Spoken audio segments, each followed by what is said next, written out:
A young maid named Grace had recently been employed in the mansion of a wealthy billionaire named Alexander Cole, man admired in public for his sharp mind and ruthless business instincts, yet quietly struggling in private with loneliness after his wife's passing years earlier.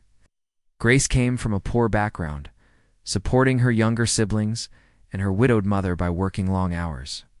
Despite her struggles, she carried herself with dignity, gentleness, and a quiet determination that stood out to anyone who truly noticed. One stormy night, the billionaire returned home later than expected, exhausted from a string of tense business meetings. Passing through the dimly lit hallway, he caught sight of an unusual scene through a half-open nursery door. Grace had been assigned to care for his infant son, a boy who had not taken well to the new nannies who came and went. Yet here was Grace, not in a chair or on a soft bed, but lying on the cold wooden floor with the baby nestled securely against her chest, both of them sound asleep.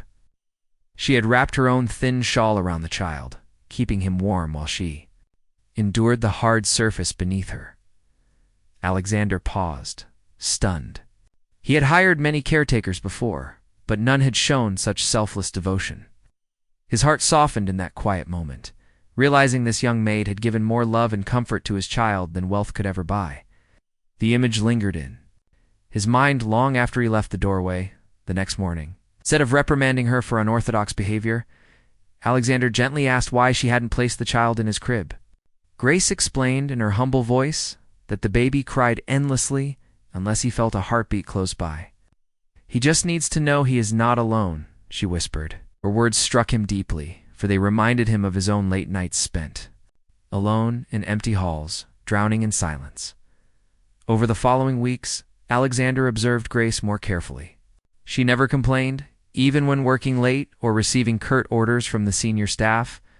She often gave part of her wages to her family, walking home in worn shoes, but still managing a warm smile. The baby flourished under her care, laughing more, sleeping longer, and becoming calmer in ways that astonished the household. One evening, Alexander made an unexpected decision. He called Grace into his study, where the walls of books and the glowing fireplace cast an intimidating air. Nervously, she stood before him, fearing she might lose her job. Instead, he thanked her not only for caring for his son, but also for showing him what genuine compassion looked like. He revealed that he had once believed love could be replaced by comfort, and loyalty could be purchased with money, but she had proven otherwise.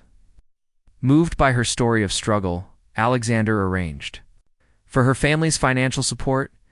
He provided her siblings with scholarships, her mother with medical care, and offered Grace an elevated position in his household, one with respect, dignity, and authority. The other staff, once dismissive of her, now looked upon her with admiration. But what amazed Grace most was not the wealth or recognition, it was the subtle change in Alexander himself. He began spending more time with his son, encouraged by Grace's example. He started to smile again, to laugh even, and to find solace in the warmth of human connection rather than the cold calculations of profit.